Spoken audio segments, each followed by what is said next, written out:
মঙ্গলবারের একটা সকালে পায়ে হুঁচট খেয়ে পৌঁছে গেলাম বনগাঁ রেল স্টেশনে। এখানে এসে ট্রেন একটু দেরিতে আসাতে আমরা একটু বন্ধুর সাথে চা পান করে নিলাম।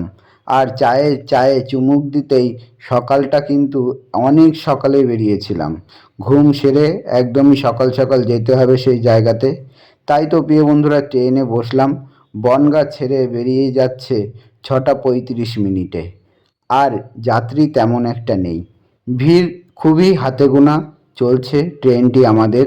সকালের যাত্রায় মালগাড়ি দাঁড়িয়ে আছে, তার মাঝে ছুটে চলেছে আমাদের ট্রেন। প্রকৃতির সৌন্দর্য দেখতে দেখতে বন্ধুর সাথে অসাধারণ একটা বাইরের পরিবেশ, একটা মনোরম পরিবেশের মধ্যে এইভাবে আমরা যখন ট্রেনে করে যাচ্ছিলাম খুবই সুন্দর লাগছিল সেই হাওয়াটা। সকালের হাওয়া, সুন্দর শীতল বাতাস গায়ে মেখে আমরা রোদের ঝলক নিয়ে চলছি কিন্তু সেই পথে। খুবই সুন্দর চারিদিকের পরিবেশটা বন্ধুরা, এতটাই সুন্দর সকালে না আসলে বোঝা যায় না। চলো তোমাদেরকে নিয়ে যাচ্ছি সেই জায়গাতে, কোথায় যাচ্ছি। অনেকটা ভিড়ের মধ্যে নামলাম আমরা এসে সেই গন্তব্যে। আর গন্তব্যটা কোথায় চলো তোমাদেরকে সেটাও জানাবো এই ভিডিওর মাধ্যমে। আমরা এসে পৌঁছালাম বন্ধুরা ঠাকুরনগর। ঠাকুরনগর একটা শান্তিপূর্ণ একটা স্নান যাত্রা। সেই স্নানের আমরা পৌঁছে গিয়েছিলাম অসংখ্য ভিড়ের যাত্রীর মধ্যে দিয়ে। অসংখ্য ভক্তের মধ্যে দাঁড়িয়ে রয়েছি এইভাবে। স্নান যাত্রা একটা তোমাদেরকে দেখাবো। চলো প্রিয় বন্ধুরা, কিভাবে এই সুন্দর একটা ঠাকুরবাড়ির চিত্র কত সুন্দর স্নানের মধ্যে দিয়ে ফুটে উঠেছে। অসংখ্য ভক্তরা এসেছে দূর দূরান্ত থেকে এই কামনা সাগরে এইভাবে স্নান করছে। তোমাদেরকে দেখাতে পারছি এই হরি নামে মাতোয়ারা হয়ে সকল ভক্তরা এই কামনা সাগরে আশা এবং আকাঙ্ক্ষা জানিয়ে যায়। প্রিয় বন্ধুরা, আমরা তো এসেছি, এইখান থেকেই আমরা অসাধারণ একটা পরিবেশের শান্তি খুঁজে পেলাম। এই জায়গা থেকে আমরা নিয়ে নিয়েছি প্রসাদ। প্রসাদ নিয়ে এবার তোমাদেরকে দেখাতে পাচ্ছি শ্রী হরিচাঁদ ঠাকুরের সেই মন্দির।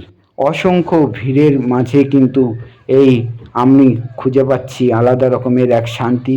অনেক ভক্তরা এখানে সমাগম হয়েছে, অসংখ্য অসংখ্য ভক্তরা। প্রিয় বন্ধুরা, আমি গিয়েছিলাম এই সকালটা, দেখতেই পাচ্ছ মন্দিরের একদম ভেতরে আমি প্রবেশ করছি। তোমাদেরকে দেখানোর চেষ্টা করব হরিচাঁদ ঠাকুরের মুখ।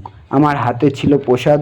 প্রসাদ আমি ঠাকুরকে নিবেদন করেছি। তোমাদেরকে অনেক ভক্তের মাঝে দেখাতে পারছি অল্প অল্প করে শ্রী হরিচাঁদ এবং মা শান্তি মাতাকে।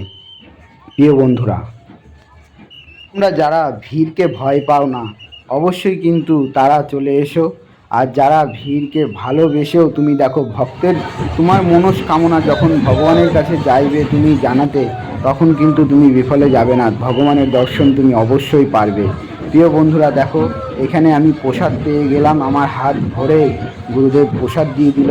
আমার তো মনের মধ্যে আলাদা রকমের এক শান্তি। দেখো বন্ধুরা, এখানে কত ভক্তরা এখানে এই ধুলোর একদম গড়াগড়ি খাচ্ছে। এখানে কিন্তু শুধু কাদা আর কাদা হয়ে রয়েছে। অসংখ্য প্রসাদের মাঝে এইভাবে বাতাসার মধ্যে দিয়ে চলছে। মিষ্টি হয়ে গেছে চারিদিকেই, মিষ্টিময় মাটি, একটা পবিত্র মাটি একদম। এইভাবে কিন্তু সকল ভক্তরা মাতোয়ারার মধ্যে দিয়ে এই হরি নামে মেতে উঠেছে। দেখো প্রিয় বন্ধুরা, ডঙ্কা কাসর বাজিয়ে সকল দল কিন্তু দলে দলে চলছে ঠাকুরবাড়ির উদ্দেশ্যে। আর এই ঠাকুরবাড়ির চারিদিকটা একদম গম গম করে বেজে উঠছে। প্রিয় বন্ধুরা দেখতে পাচ্ছ অসংখ্য মতুয়া ভক্তরা এখানে সমাগম করে কত ভালোভাবে একদম ঠাকুরের নামে মাতোয়ারা হয়েছে। তার পাশেই রয়েছে অসংখ্য প্রসাদের ব্যবস্থা। সেখানে খিচুড়ি প্রসাদ সকলে কিন্তু আহার করছে। এবার আমি বাড়ির উদ্দেশ্যে রওনা দিয়েছি। মেলার মধ্যে প্রবেশ করতে দেখি একটা অবলা প্রাণী এইভাবে সকল ভক্তের ভিড়ের মাঝে দাঁড়িয়ে রয়েছে। সে দিক নির্ণয় করতে পারছিল না। এরপরে তো আমি স্টেশনের উদ্দেশ্যে রওনা দিয়েছি, বাড়িতে যাব। অসংখ্য ভক্তরা দেখি লাইন পাড়ের পাশ দিয়ে এবং সাইড দিয়ে চলছে ট্রেন ধরার উদ্দেশ্যে। প্রিয় বন্ধুরা, আমার সাথে বন্ধুরা আরও সবাই ছিল, তাদেরকে আমি একটু হারিয়ে ফেলেছি ভিড়ের মধ্যে। যাই হোক, স্টেশনে দেখা হবে সেটাই বলে দিয়েছি। তারা আসছে, আমি একা একাই চলছি। দেখতেই পাচ্ছ ট্রেনটি ছুটে চলেছে বনগাঁর উদ্দেশ্যে। অসংখ্য প্রশাসনিক ব্যবস্থার মধ্যে দিয়েও কিন্তু চলছে। দেখো প্রিয় বন্ধুরা, আমি দেখা পেয়ে গেছি আপনাদের। তো এবার একটু দেখা পেয়ে এবার আমার বন্ধু ওই যে হেঁটে চলে আসছে। অনেক সময়ের পরে আমরা দেখা করে এবার বাড়ির উদ্দেশ্যে ধীরে ধীরে রওনা দিলাম। আমাদের ট্রেন ছেড়ে দিয়েছে। সকলে ভালো থেকো, সুস্থ থেকো। আবারও দেখা হবে নতুন কোনো ভিডিওতে নতুনভাবে। জয় হরি বল।